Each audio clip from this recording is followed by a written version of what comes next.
नमस्कार। मैं और मेरा। आज इस मैं और मेरा की कहानी पे हम लोग थोड़ा गहराई से समझने की कोशिश करेंगे और इसको समझने के लिए फ्रैंकेनस्टाइन की कहानी का हम लोग ज़िक्र करेंगे, उसको याद करेंगे। फ्रैंकेनस्टाइन एक बहुत ही अजीबो-गरीब कहानी है। अंग्रेज़ी एक कहानी है, अंग्रेज़ी साहित्य के साथ जो जुड़े हुए हैं, अगर अंग्रेज़ी साहित्य लिटरेचर के स्टूडेंट हैं आप, तो आपको पता होगा कि आज से तकरीबन 200 साल पहले ये कहानी लिखी गई थी।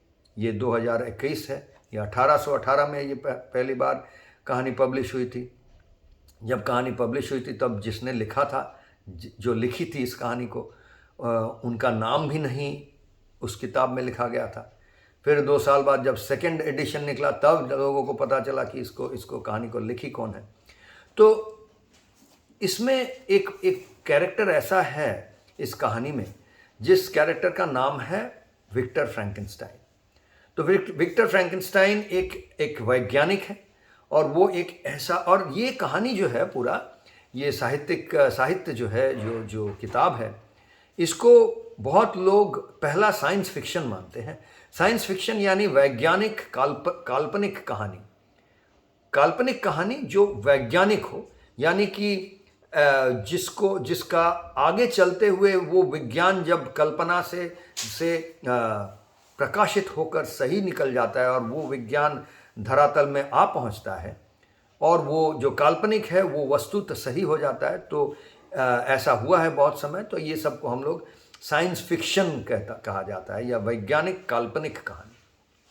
तो अब ये क्यों मैं बोल रहा हूँ ये काल्पनिक है कि नहीं है, ये आपको समझना है, क्योंकि इसको जब ये फ्रैंकेनस्टाइन का कहानी में प्रधान जो उसका धारा ये होता है कि विक्टर फ्रैंकेनस्टाइन एक वैज्ञानिक है। वो एक ऐसा प्राणी को विज्ञान के तौर पे वो प्राणी बना रहे हैं, ऐसे प्राणी को वो सृष्टि करते हैं जो प्राणी बढ़ते आखिर में जाकर जिसने उसको बनाया यानी उसी को निगल जाता है, उसी को ग्रास कर लेता है, उसी को विनाश कर देता है। तो इस कहानी का तात्पर्य यह है कि इसके बाद से ये फ्रैंकेनस्टाइन शब्द जो है, जो ये नाम था उस कहानी में, एक काल्पनिक चरित्र का नाम था, वो एक अंग्रेजी शब्द बन गया। यानी कि अंग्रेजी में वो शब्द व्यवहार होने लगा इस तरह से, जैसे कि जब भी कोई भी किसी चीज़ की सृष्टि करे, निर्माण करे, और वही जो उसका ही सृष्टि आगे चलकर उसी को ग्रास कर ले, इस चीज़ को समझाने के लिए फ्रैंकेनस्टाइन शब्द की व्यवहार होती है। यद्यपि इसमें थोड़ा सा भ्रम है, क्योंकि फ्रैंकेनस्टाइन उस कहानी में उस चरित्र का नाम था जिसने उस प्राणी का सृष्टि किया था। ये इस चरित्र का नहीं, जो प्राणी तैयार हुआ था उसका नाम नहीं था। पर फ्रैंकेनस्टाइन, क्योंकि वही विक्टर फ्रैंकेनस्टाइन जो चरित्र को, जो प्राणी को तैयार कर रहे थे किसी तरह से, फ्रैंकेनस्टाइन का मतलब ये पड़ गया कि ऐसा कोई प्राणी जो बड़ा होकर खुद ही अपने जिसने उसको बनाया है उसी को ग्रास कर लेता है, उसी को विनाश कर देता है। तो इसको फ्रैंकेनस्टाइन कहा जाता है। तो इसी तरह से फ्रैंकेनस्टाइन का कहानी तो आपको बताया, लेकिन मेरा ये अर्ज़ रहेगा कि आप जाकर आप इस कहानी को पढ़ें, इसके बारे में और जानें। इसको लेकर पिक्चर वगैरह हुई है तो उसको देखें, अलग अलग पिक्चर, कहानी, डॉक्यूमेंट्री हुई होगी, ये सब आप देखें तो मज़ा आएगा। आज जो सत्संग हो रहा है इसके बारे में आपको और गहराई से समझ में आएगा। तो फ्रैंकेनस्टाइन का इस कहानी के साथ हमारा कर्मयोग फॉर 21st सेंचुरी का फिट फॉर लाइफ प्रोग्राम का क्या ताल्लुक है, इसको समझने के लिए जहां से मैं शुरू किया था वहां जाना पड़ेगा। क्योंकि मैं शुरू में ही आज बोला था कि आज का ये सत्संग मैं और मेरा, इसका कहानी है। तो यहां पर इसलिए ये समझना जरूरी है कि मैं कौन हूं और मेरा क्या है। मैं और मेरा ये समझना बहुत मुश्किल हो जाता है, क्योंकि ये बहुत जुड़ा हुआ है। जो मेरा है उसी को हरदम हम मैं मान लेता हूं। लोगों का, हम सब का ये अभ्यास हो गया है बचपन से ही कि मैं और मेरा में भ्रमित हो जाना। कंफ्यूज हो जाना। मैं कौन हूं और मेरा क्या है। अच्छा, पहले मेरा पे चलते हैं। चलिए, मेरा क्या है। मेरा वो है जैसे जो भी मैं खरीदा हूं या मैं व्यवहार करता हूं, मैं इस्तेमाल करता हूं। जैसे ये जाइलोफोन है, इसको मैं, और ये उसको बजाने का जो जो स्टिक है, इसको मैं व्यवहार करता हूँ। ये मैं खरीदा हूँ, किसी समय खरीदा था तो इसके लिए एक रिसीट मिला होगा, मेरे नाम से रिसीट कटा था, वो रिसीट कटा था, उसमें मेरा नाम था तो मेरा हो गया। तो अब रिसीट गुम हो गया, लेकिन मैं इसको व्यवहार करता हूँ। आप बोलिएगा मुझको रिसीट निकालिए तो मैं शायद रिसीट नहीं निकाल पाऊंगा। फिर भी ये मेरा क्यों है, सब मान लेते हैं, मैं भी मान लेता हूँ और बाकी सब कोई दुनिया मान लेती है कि ये मेरी। तो इसलिए ये मेरी हो गई, क्योंकि मेरी या मेरा, आप जिस तरह से इसको समझना चाहे, इसलिए ये मेरी या मेरा हो गया। अब हिंदी में इस लिंग की बात आ जाती है, हर भाषा में लिंग की इस्तेमाल नहीं होती है। तो मेरी या मेरा इसलिए हो जाता है कोई भी चीज़, क्योंकि वो उसको मैं इस्तेमाल करता हूँ, उसका व्यवहार करता हूँ, वो मेरे वश में है। देखिए, इसको इस्तेमाल इसलिए कर पा रहा हूँ क्योंकि ये मेरे वश में है। इसको अगर मैं बजाने जाऊँ और यहाँ नहीं हो के ये यहाँ चले जाए तो आवाज़ नहीं निकलती है, इधर ऐसे करने से आवाज़ नहीं निकलेगा, इसको यहीं ले जाना पड़ेगा। अच्छा, इसमें इतना भी नहीं, मैं आवाज़ चाहता हूँ ऐसा, लेकिन मुझको अगर पता नहीं है, मैं इसको बजाता हूँ ऐसे करके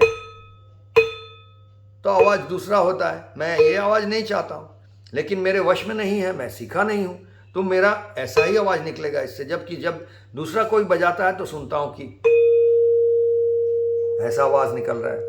तो मेरे वश में आ गया, मैं इसको इस्तेमाल करना सीख गया और इस्तेमाल करता हूँ। ये सब होने से मैं कहता हूँ ये मेरा है। कोई भी चीज़ को लेकर ऐसा ही होगा। अब ये अगर इस शंख को जब तक मैं कर रहा हूँ, ये मेरे वश में नहीं, आवाज़ नहीं आ रहा। जैसे मेरे वश में आ गया, तब इसको इस्तेमाल कर रहा हूँ, कह रहा हूँ कि मेरा है। तो ये वश में ले आना, इसको इस्तेमाल करना, व्यवहार करना, इसके साथ हमेशा रहना, ये सबसे जुड़ा हुआ रहता है मेरा। इसी तरह से हम शरीर को इस्तेमाल करते हैं। इस शरीर मेरे कंट्रोल में है, मेरे वश में है। बचपन में जब ही जन्म हुआ था उस वक्त मेरे वश में नहीं था। इसको वशीभूत करने सीखते हैं हम, यहाँ से वहाँ चलते हैं। पहले इस शरीर को लेकर क्या करेंगे, कहाँ से क्या हो जाता था समझ में नहीं आता था, लेकिन धीरे धीरे इस शरीर को अपने वश में लेके आए। उसके बाद तो इस बहुत बचपन पे इस वश में ले आने के चक्कर में ये भ्रम हो गया कि शरीर मैं हूँ, लेकिन सब कहते हैं ये मेरा शरीर है, मैं हूँ।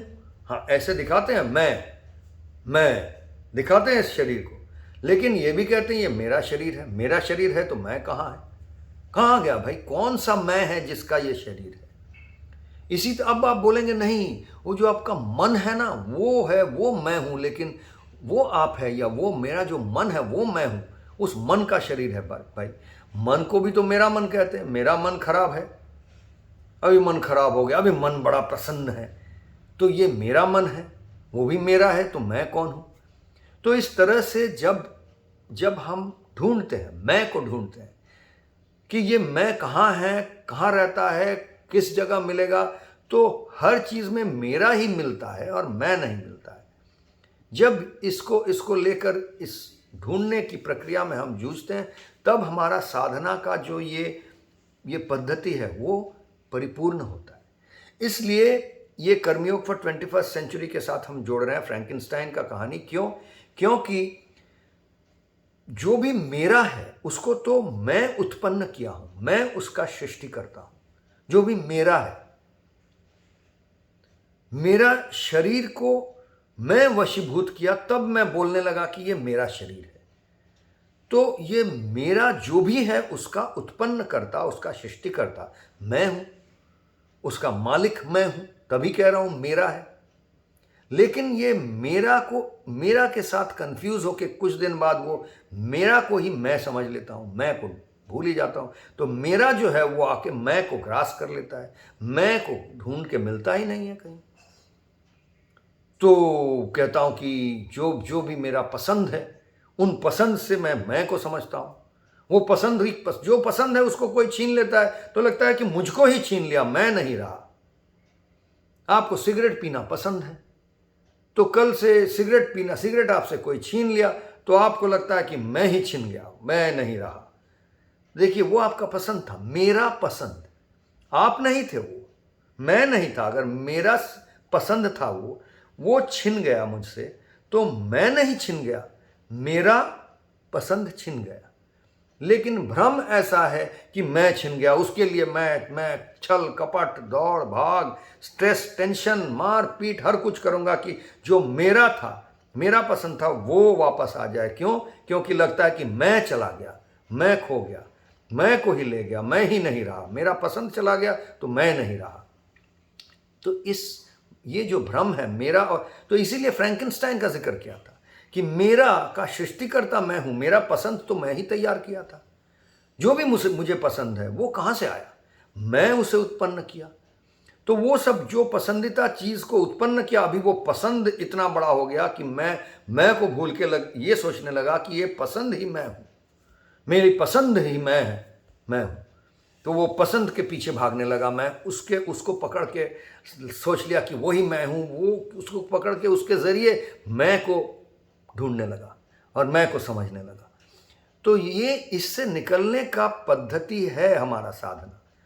आपको समझना है। इसीलिए कर्मयोग फॉर 21st सेंचुरी का फिट फॉर लाइफ प्रोग्राम जो है, जो साधना पद्धति में आप जूझ रहे हैं, रोज दिन उपासना, आराधना, अर्चना बोलिए, जो भी बोलना चाहते हैं, आरती वगैरह जो बोलना चाहते हैं, ये जो साधना की पद्धति वगैरह है, इसमें जो जूझ रहे हैं, ये करते रहने से कुछ भी फायदा नहीं होगा अगर आप साधना के वक्त मैं और मेरा को फर्क ना कर पाए, तो आपका साधना परिपूर्ण नहीं होगा। इसलिए आपको समझना है कि साधक कौन है और साधना क्या है, क्या साधना कर रहे हैं। तो आप इसमें ना फंसिए कि जो साधना कर रहे हैं वो ही आप नहीं हैं। आप साधना इसलिए कर रहे हैं कि आप अपने आप को ढूंढ रहे हैं, और आपका जो आप जिसको मैं मानते हैं, तन प्राण मन चित्त, सबसे ज़्यादा, ये सब तो बाद में आया, इसको खरीदे आज है नहीं है, लेकिन जो तन प्राण मन चित्त जिसको आप मैं मानते हैं सबसे ज़्यादा, उसको भी आप ये समझिए कि वो किसका है। वहाँ ठहर के आप साधना को कीजिए। ये तन प्राण मन चित्त का साधना है, लेकिन ये आपका तन प्राण मन चित्त का साधना है। इस बात को समझना है। तो बहुत ही एक गहरी और अहम बात है ये। इसको अलग अलग लेवल पे, अलग अलग स्तर पे समझ सकते हैं, पर आप ज़्यादा अगर इस स्तर पे, पसंदीदा के स्तर पे समझे कि आपका जो, क्योंकि इस साधना के रास्ते में वही चीज़ आ जाता है, आपका पसंद नहीं है। जो भी आपको पसंद नहीं है वो आपको साधना से दूर लेके जाता है। आज पसंद नहीं है, नहीं आज मन नहीं कर रहा है। मन नहीं कर रहा है, किसका मन? मेरा ही तो मन है। तो मैं पे चले जाइए, आपके मन से निकल के मैं पे चले जाइए। नहीं, शरीर को ना टायर्ड लग रहा है बहुत, शरीर किसका? या दर्द हो रहा है, यहाँ पे दर्द हो रहा है, यहाँ पे ये हो रहा है, वो शरीर किसका है? मैं पे चले जाइए, तो आप दर्द को निवारण कर लेंगे। अब सोच समझ के करना है मैं पे जाकर, ऐसा नहीं कि ऐसा मैं पे जाकर ऐसा कुछ कीजिए कि जो आपका है वो भी आपसे दूर चला जाए, वो ख़त्म हो जाए। आपको आपका जो भी आपका है उसको विनाश करने की साधना नहीं है ये, लेकिन ये फ़र्क को समझ के चलने का साधना है। तो आज के लिए इतना ही दोस्तों। आपको समझ में आ गया होगा किस तरह से मैं और मेरा और फ्रैंकेनस्टाइन का तात्पर्य कर्मयोग फॉर 21st सेंचुरी का फिट फॉर लाइफ प्रोग्राम के साथ जुड़ा हुआ है। नमस्कार।